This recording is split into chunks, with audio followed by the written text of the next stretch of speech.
Hi everyone. So I am Alyssa. Just wondering how many of you have been to like a talk that I've done in the past? Oh, okay. I'm so sorry if there's like repeated content. Okay. Yeah, I'm a technical evangelist with the Microsoft DX team. That's a developer experience team. And basically we go around like maybe going to student developer conferences, and we help like companies build some proof of concepts just to adopt our technologies and do some really cool innovative stuff with the latest technologies. Okay, so it's funny because I think the first speaker sort of started out with this kind of theme as well. And that's the fact that, yeah, data science and AI are really easily the hottest topics out there. Like, every single business is suddenly like rushing to adopt it. Facebook opened their Wit AI platform, which is like the natural language engine, and like their bot platform. Microsoft started opening a bot platform and all that stuff. And this is really happening now. Intelligence, AI, and all this stuff is starting to become, it's starting to be applied to these different industries. So let's say in retail, you can start doing demand forecasting. So if your inventory, well, if the demand is going to be really high next month, then you can start planning in advance to get inventory. Or, you know, in financial services, you can do things like risk assessment or credit card fraud detection. So you can analyze like a line of credit card transaction, and based on past history tell, okay, is this like a suspicious transaction or not, and then like flag the user or something. And lastly, there's government. So actually, we recently worked with the Infocom Development Authority of Singapore to build a chatbot. So the chatbot will initially let users find out more information about public services, and then in the second phase, help users complete like tasks. So maybe like change password or other kinds of tasks. Okay, so our goal is basically to try and make AI available for anyone to use. So what I mean by that is whether you're like a student or a developer, whether you're a data scientist or not, we want everyone to be able to like use data science tools. So yeah, the goal behind that is really to democratize AI for every person and organization. And there's like these 4 different aspects that we do it through. So there's agents, applications, services, and backed by an optimized infrastructure. So these are just some of the like AI portfolio services that we have. So consumers, I don't know if you guys notice, okay, for those who like use Windows 10, if you notice that little thing at the bottom left, yeah, that's Cortana. And then there's like applications like Office 365. I'm sure everyone uses like PowerPoint, everyone uses Word. If you don't, start using it. And then there's services like the bot framework and cognitive services. I'll be talking a bit, actually this is the part that I'm going to be focusing on because it's a bit more orientated towards like how you can use it to add into your applications. And lastly, there's the infrastructure. So I think Aisha mentioned that you need like really powerful microchips to run you need a lot of computational power. So FPGAs are what we use in the Azure data centers. Okay, yeah, focusing on that. So yeah, what I'm really going to be talking about is like how you can get started. And actually, we have something called the Cortana Intelligence Suite, and it's our big data toolkit that enables you to build like end-to-end data platform applications. So the goal behind it is to transform data into actionable insights. So in the sort of big data processing workflow, it usually starts with information management. So you would ingest all the data from your different kinds of sources. So maybe like sensors, IoT sensors and devices, or even click data coming in from an e-commerce website. That's also like a form of big data. So once you do that, you would like usually store it somewhere. So there's like special databases that are suited for storing big data. Thirdly, we have the machine learning and analytics part. So you would tend to go in between these two. So you would store and then process, store, process. Under machine learning and analytics, we have Azure Machine Learning and Stream Analytics for real-time analytics.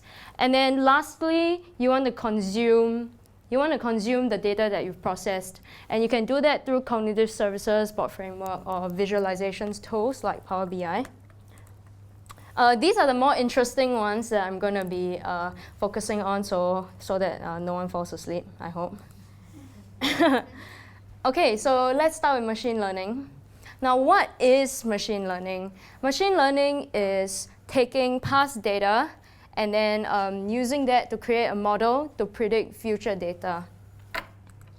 So let's go through a very simple example. Okay, so let's say we have like weather forecasts, well, not weather forecasts, but the temperatures over like the seasons for the different years in the past.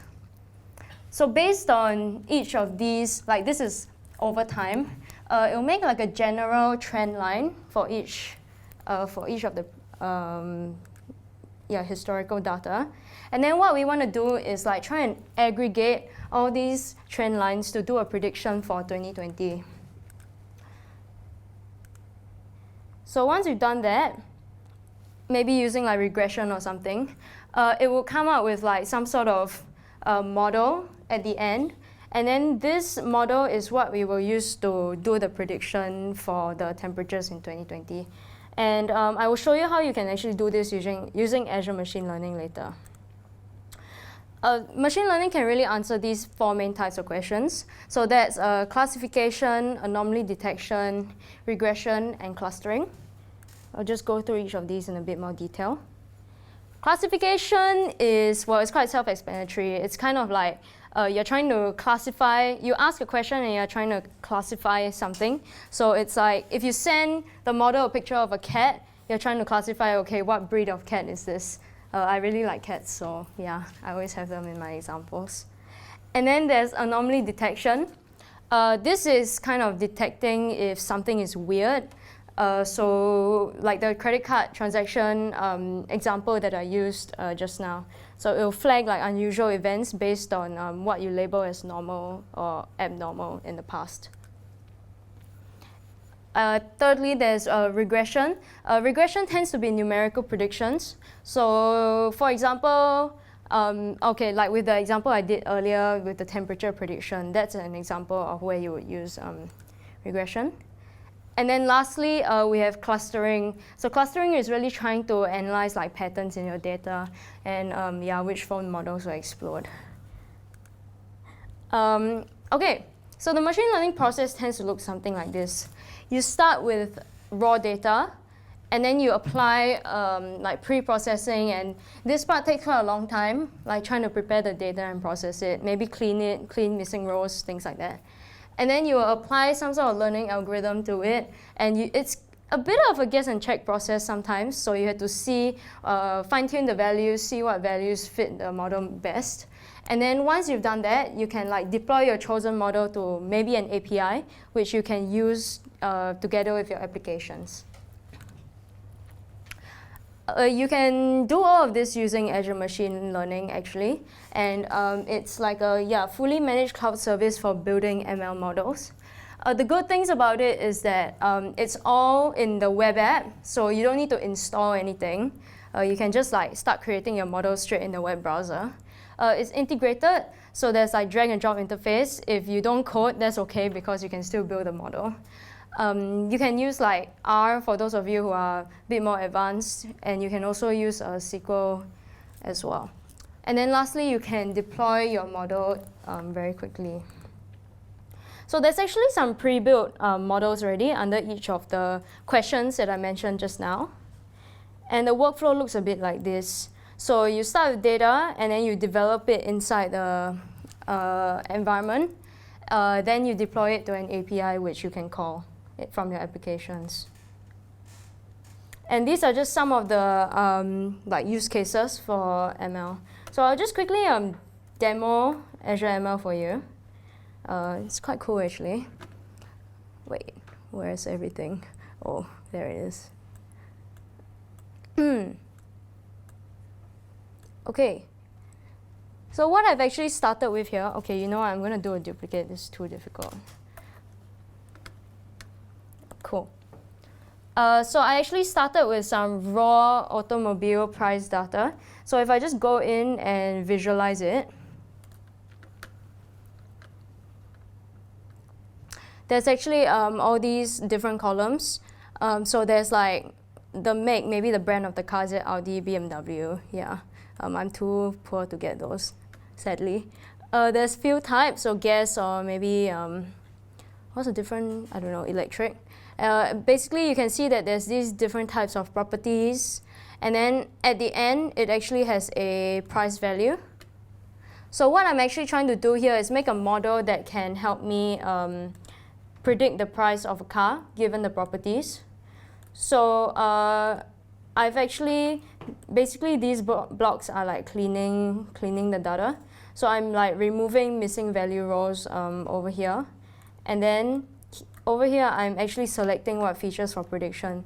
Because some of the columns don't actually, well, have a correlation to the price prediction. So I'm just choosing the properties that I think are relevant. And as you can see, I actually have like less properties now. So these are the features that I've chosen. Oops. You're predicting car and house. How come the car and house got correlation? Sorry, so what I'm doing is, yeah, I'm predicting the car price based on the properties of the car. So like, is it what brand the car is, whether it's like double door, horsepower, that kind of, yeah, those kinds of things. Oh, no, sorry, yeah, I meant like, yeah, attributes, properties. So here I've split the data, 75% going to train the model and 25% is going to be used to like score and evaluate it. So linear regression is one of the regression like pre-made models that's made for you. So if you click here, oops, I think it's just frozen on me. Okay, so under here you can actually see that there's like, these are like the pre-made models, and what you can do is like drag and drop, and then you just connect like from something to another thing. So that's how you would sort of create the whole thing. And then lastly, you can look at the evaluation results. So based on the evaluation results, you would like use that to maybe try a different model, see if there's any differences in the result. And then once you've done that, you can actually like set up web service and deploy it here. And I've just like, this is my testing dashboard for the web service. So I have like put in some values over here. So if I have an Audi that's convertible, has 120 horsepower, then how much is it going to be? So I'll test that request response. So it's predicted that it's like 19,300. Can you go back to where you select the features? How you remove them? Sorry? Sorry, what do you mean by? Let's say you got 10 features. How you remove them? Oh, so what you actually do is you can do a select columns in dataset. So I'll just launch this column selector. So these are all the features. And what I've just done is just like select some of them. So if I want width, for example, I just like put it this way. I'll just chuck it out. When you do that data set, under what you select? Wait, sorry? This one is called what? This one? Oh, it's called select columns in dataset. So you can just like search it here. Thank you. Yeah, so it will just like appear here, then you just drag and drop it and link everything together. So from there you select, you open up. Yep. Cool. Let's go back to slides. Okay, just gonna get a few at a time. So the person who want to use this publish app to predict the car, does it has to have Azure subscription? Yep. So you need an Azure subscription, and then you can start using the machine learning studio. The one who want to Oh, the one who wants to use the model. No, because it's the one that you already published. the API endpoint. Oh, so because it's just an endpoint, anyone can use it as long as you have like the key and proper credentials. Oh, you still need those. You cannot just like browse into it and play with No, so only the owner can do that. And if the owner wants a third party to use the endpoint, then he needs to give them a key, because you don't want just anyone to be able to access the endpoint. Yeah. Can you show how? Sorry, I think I'll answer the questions after if you got it. Yeah, I just need to move on with the presentation. Thank you. Okay, so secondly, cognitive services. This part is really like the data science as a service part. So there's like 5 different parts of cognitive services. It's vision, speech, language, knowledge, and search. So vision kind of allows your apps to maybe take a photo of something and understand like what's actually in the photo. So I'll just show you guys a quick video on that.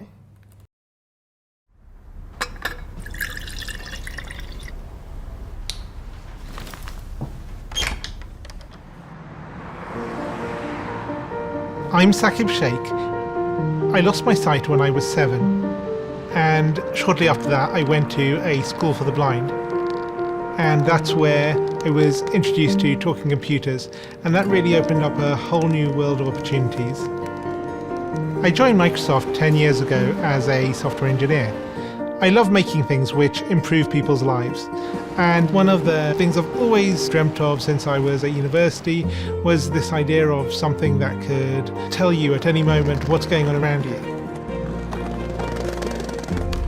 I think it's a man jumping in the air doing a trick on a skateboard.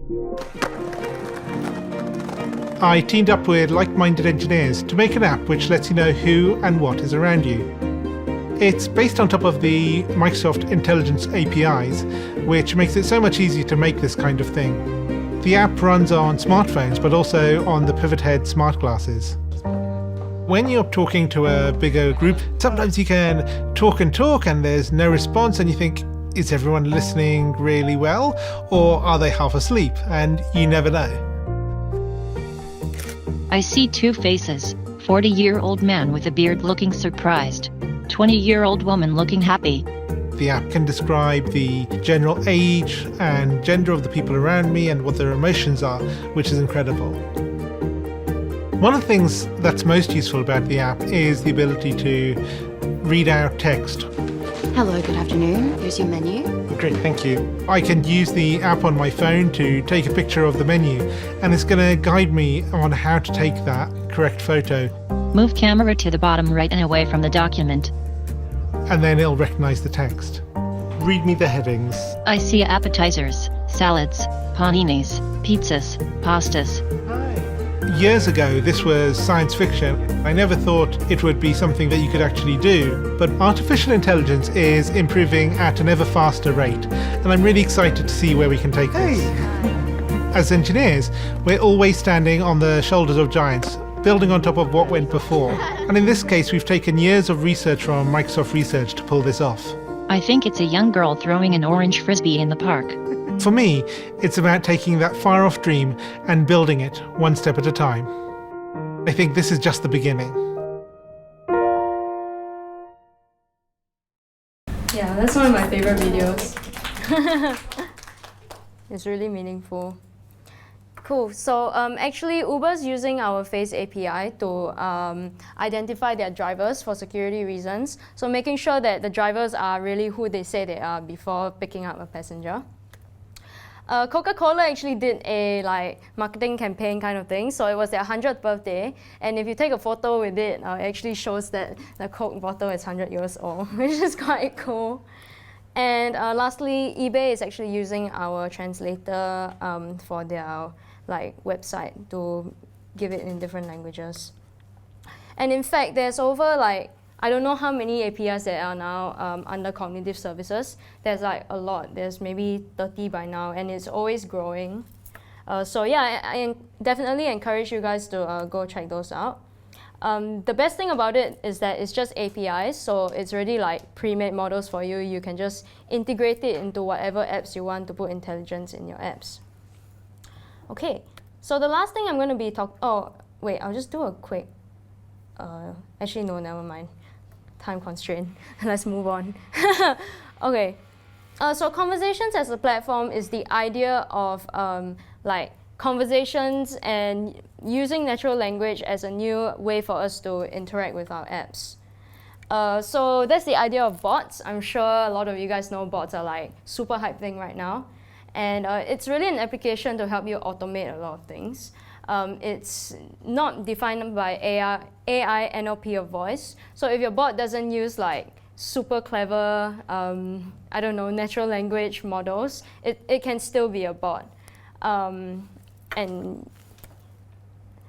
yeah, as I said earlier, they are creating like a completely new kind of interface for us to engage users with.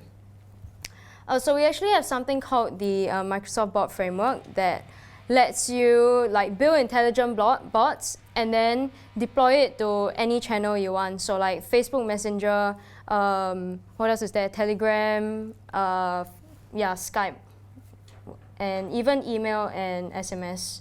So actually recently CapitaLand did a bot framework project with us, and I'll just show you the video of what that looks like. It was a pretty cool okay.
Yeah, this is a very recent project that, what is that?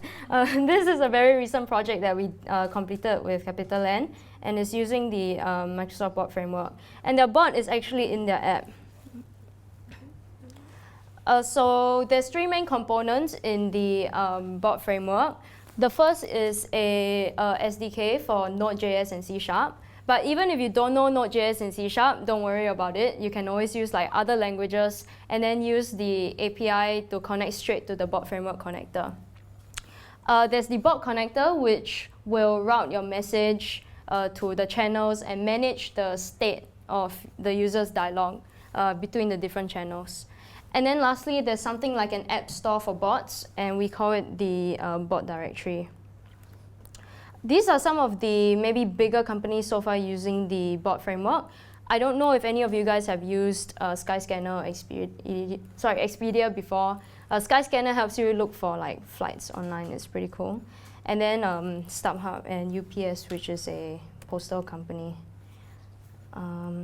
Okay, so I'll just quickly finish off with this demo.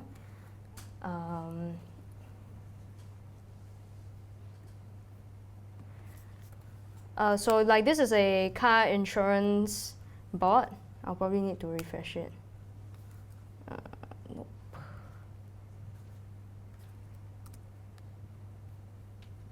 Nope.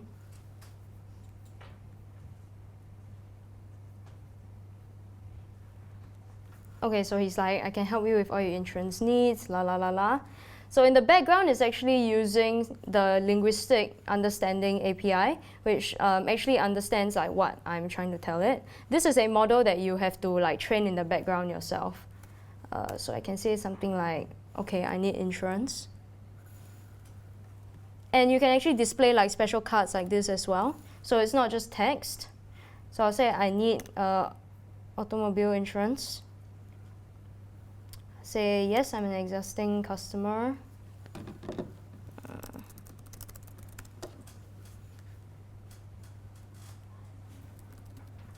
That's not real, obviously. So it says, one moment, please. And this actually links to Dynamic CRM. It's like a CRM in the background. And it says, oh, I found your existing policies. I can see that your daughter turned 16 years old. Should I include her on a car policy? So if I say yes, I'll say a Ford.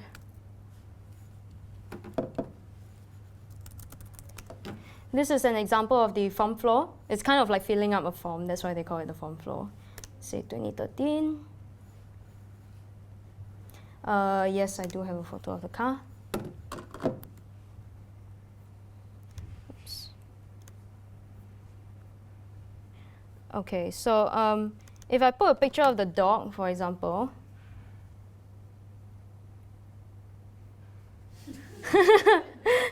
it's going to be like, that doesn't look like a car. It looks more like a brown dog laying on the ground to me. It's actually using like computer vision in the background. So let's like try uploading a proper picture now. Doge, yes. Okay, Ford Fusion. That's not my car. It's just a random. Pretty sure it says nice purchase every time, but never mind. Okay, and then it goes and generates a quote from me. And then in the admin side, in the back end, you can actually see that it's like created a open opportunity based on this customer. Okay, so it generated a quote, said that we can insure it for $150 a month. If I say no, it's way too expensive.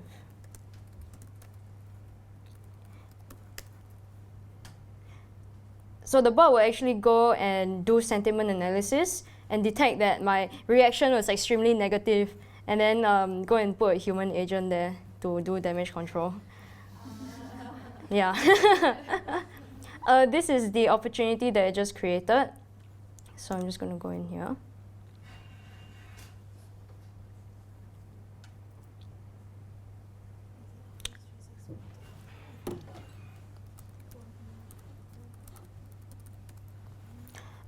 So yeah, you can see that what's actually happened here, and you can see the chat history that's happened over here as well. This is everything I did. I'll send the dog somewhere. Yeah. Cool. So yeah, that's like just a small demonstration of like how a bot might be applied nowadays. So if you guys want to get started with like maybe making bots or coding bots, you can start with these hands-on labs to begin with. The second one I wrote it, so I'm totally plugging my own lab, but never mind. Okay, I'll just let you take a picture of it.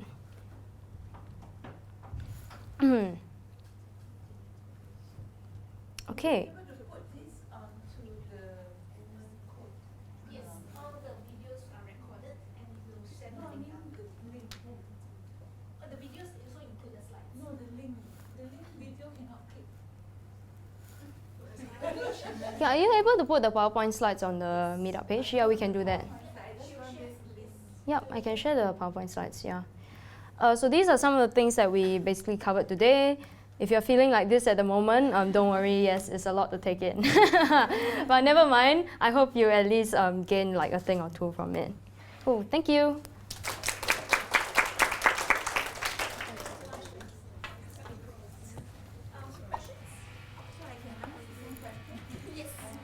Yeah, what was the question? When you finish up your publish of the machine language, then you will have an API key. Uh-huh. That is for you to see on the browser, right? So when you finish like publishing it from the environment where you make your model, you go to another website which will help you manage your API endpoint. So like a friend, I want them to use my API. Mm. Do I tell them? You need to give your endpoint, and then you need to give the keys. You need to. Yeah, you need to give them the keys, and then they probably need to like put the keys in the header, and then only they can start using your endpoint. So you can't demo lah. I can show you. Oh, sorry. It's okay. A bit difficult. Nah, it's quite wait, just I think it's this one. Mm.